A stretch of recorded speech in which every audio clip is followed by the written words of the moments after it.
Buenas noches. Les voy a hablar sobre los niveles de conocimiento, ¿verdad? Dentro de estos niveles tenemos el sensible, el conceptual y el holístico. El primer nivel, que es el sensible, es aquel que sustenta los sentidos. Por ejemplo, al captar por medio de la vista las imágenes, como el color, la figura y dimensiones, las cuales se almacenan en nuestra mente y forman nuestros recuerdos y experiencias. Tenemos también el nivel conceptual, que se basa en las concepciones invisibles, inmateriales y a la vez universales. Es decir, que dentro de estas dos hay una diferencia, como por ejemplo la imagen de una madre en particular. Esto es un conocimiento sensible en particular. También tenemos el nivel de conocimiento holístico, ¿verdad? Que es aquel que se encarga de caracterizar las cosas. No encontramos ni colores, ni dimensiones, ni estructuras universales, ¿verdad?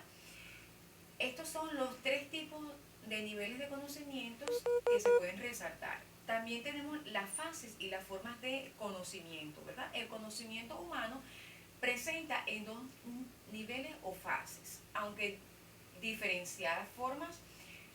Tenemos la fase sensorial y la fase racional. La fase sensorial es aquella que procede en cuanto a los sentidos, órganos especializados, es decir, los sentidos son el canal en que nos comunica el hombre con su mundo exterior, ¿ok? Sin embargo, en la parte que tiene que ver con cuando el hombre es cuando el hombre usa aparatos. Por ejemplo, en este caso, cuando se usa el telescopio, ¿verdad? Para ver las figuras de larga, para ver las figuras a distancia. También se pueden usar los microscopios, también se puede usar el sismógrafo. Son todos aquellos aparatos que el hombre usa. También nos encontramos con la fase de sensaciones. Estas son el reflejo de distintas propiedades de los objetos, como son los colores, los olores, los sonidos y sabores, ¿verdad? También tenemos la parte de percepción, como su nombre lo dice, es de percibir. ¿Cómo se percibe? A través del cerebro, ¿verdad? La percepción es el reflejo del objeto a través de sus propiedades. En virtud de esta articulación de sensaciones que hemos recibido, por ejemplo, cuando vemos un cuadro de pintura que nos representa un color, que nos representa una dimensión, una forma, pero en síntesis es una idea, ¿verdad?, de lo que es una percepción. También tenemos las representaciones, que son las formas sensoriales de conocimientos que aparecen cuando recordamos por asociación de ideas un objeto en la memoria. También nos encontramos, ahora vamos a explicarle algo sobre la fase racional o pensamiento. El conocimiento surge en este caso cuando el resultado de la capacidad tiene inferencia lógica propia del hombre, es decir, cuando el razonar no es percibir. Es la posibilidad de romper las barreras de la experiencia directa y llegar a la razón, ¿ok? En esta nos encontramos el concepto, el juicio y el racionalismo, ¿ok? Son las formas de pensamiento humano y pueden definirse así. El concepto es la cognición generalizada de la realidad. De este puede decidirse que no es más que la abstracción de lo general, la separación de los rasgos esenciales de los objetos y fenómenos. Ejemplo, el concepto del hombre, que no es otra cosa que su definición, nos conduce a pensar sus propiedades esenciales de cuál está dotado, o sea, de cuáles son sus facultades en pensamiento, ¿verdad? Para definir el hombre, hemos separado todas las demás propiedades que, aunque poseídas por él, no lo diferencian de otras especies.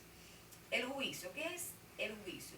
aparece como condición refleja de la realidad. ¿Ok? Como la posibilidad de comparar lo pensado con lo real. Un juicio es un pensamiento que afirma o niega algo de un objeto o fenómeno de la realidad. ¿Ok? Son construidos a partir de conceptos. También tenemos, ¿verdad?, en los juicios, los que, por ejemplo, los animales que asimilan la energía solar mediante el metabolismo. También podemos hablar sobre que, en primer lugar, un pensamiento del cual podemos afirmar su falsedad o veracidad, por eso es un juicio, ¿ok? En segundo lugar, dicho, dicho toda esta parte, ¿verdad?, de lo que estamos hablando sobre el juicio, también podemos hacer un comentario sobre el razonamiento, ¿verdad?, que es la tercera parte que nos corresponde allí de las fases. Y dice así: forma de pensamiento permite al hombre deducir un determinado conocimiento, otros u otro, sin que nadie, sin que se perciba, ¿ok? Entonces, afirmamos, donde hubo fuego, ceniza queda. Si un objeto es igual a un segundo, quiere decir entonces que el tercero podemos inferir. Quiere decir que estamos razonando, que el primer objeto es igual al tercero. La investigación científica precisa de procesos de inferencia y razonamiento complejo únicos en el hombre, ¿verdad?, nos dice que hay que desarrollar ideas y opiniones y saber defenderlas y argumentándolas, ¿ok? Esto es una parte de las cuales podemos hacer como un resumen en las fases del conocimiento. Les voy a hacer una breve explicación sobre los vías de acceso al conocimiento. El conocimiento sobre el mundo puede provenir de diferentes fuentes, como es la intuición, con este método que asume que algo es cierto porque es de pura lógica. Por lo tanto, este conocimiento no suele basarse en la confirmación empírica, es decir, no sigue un camino racional para su construcción. Esta falta de referencia empírica puede llevar en ocasiones a conclusiones erróneas, ¿ok? Un ejemplo de este conocimiento puede ser de muchos profesionales de la comunicación cuando se aventura por instinto, ¿ok? También le podemos hablar en esta parte de los vías de acceso, nos encontramos con la experiencia. Se conoce que algo es cierto cuando es vivido, ¿ok? Cuando es vivido empíricamente, y no por testimonio, o mejor dicho, esta parte de la experiencia se cuenta es cuando tenemos un testimonio, cuando se vive esa parte, ¿ok? También les podemos nombrar la parte de tradición. Se mantiene algo cierto porque siempre ha sido así y todo el mundo lo sabe. Es tradición todo aquello que una generación hereda de las anteriores, ¿ok? Por ejemplo, cuando es algo muy valioso, las normas de aprendizaje sociales, por ejemplo, el hecho de guardar un silencio en el funeral, y todo ese montón de cosas que nos inculcan pues en nuestro hogar y en la sociedad en la cual nos desenvolvemos, ¿ok? También podemos nombrar una de las vías de acceso es la ciencia, ¿verdad? Este concepto no es más que referir sobre el saber, el conocer una forma. La ciencia es el conjunto de conocimientos racionales, ¿verdad?, cuando es cierto o probables de obtener una forma metódica. Esta ha sido mi participación y le doy pase a mi compañera Erika Picó. Buenas.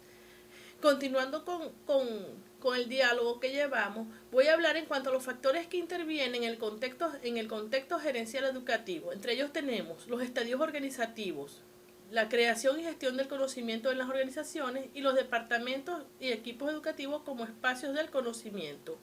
Cuando hablamos de estadios organizativo se hace referencia a la diversidad de aconteceres que tienen lugar en una realidad concreta y se puede diferenciar 4 de ellos. Entre ellos tenemos el primer estadio, que corresponde con la situación que asigna un papel secundario a la organización. Lo importante es el programa de intervención, y la organización resulta ser el continente que, según como se adecue al programa, podrá facilitar o no su desarrollo. Podríamos decir que a menudo el proceso organizativo actúa como un soporte a un programa educativo, proporcionando para su desarrollo espacios, tiempos, normativas, recursos humanos y otros requerimientos.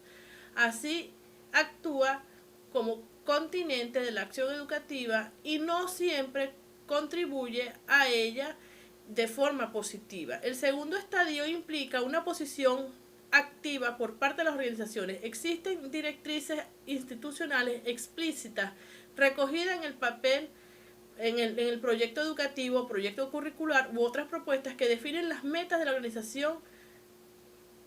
El tercer estadio, en el caso de un centro educativo que en su momento planteó hacer efectiva una escuela para todos, lo reflejó en el proyecto educativo y en el proyecto curricular. Durante años ha ido desarrollando actuaciones en esa dirección. Podemos hablar de que ha habido un aprendizaje organizativo que ha contribuido a conformar parte de la historia de la institución. Y el cuarto y último estadio se correspondería con las instituciones capaces de contribuir al desarrollo social a través del conocimiento, que creen y difunden sobre determinadas cuestiones en las que se trabaja. En cuanto a la creación y gestión del conocimiento en las organizaciones, podríamos hablar de los departamentos y equipos educativos. Son estructuras que permiten el trabajo colaborativo y consecuentemente espacios donde se puede crear y generar conocimiento. Y los departamentos y equipos educativos como espacios del conocimiento. Aproximar la educación a su contexto inmediato por razones sociales, culturales, políticas o propiamente educativas analizadas, en este sentido el profesorado deja de ser un mero transmisor de conocimientos técnicos, cuya tarea es trasladar y reproducir la cultura y los valores sociales tradicionales a las nuevas generaciones para pasar a ser de un productor a un facilitador de aprendizaje independiente de los alumnos y un investigador de nuevas alternativas educativas. ¿Cuáles son los factores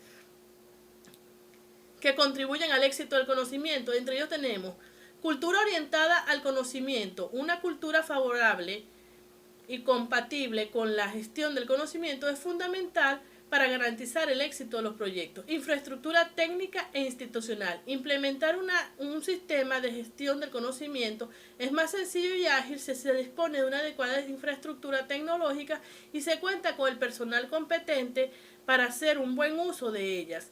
Respaldo del personal directivo.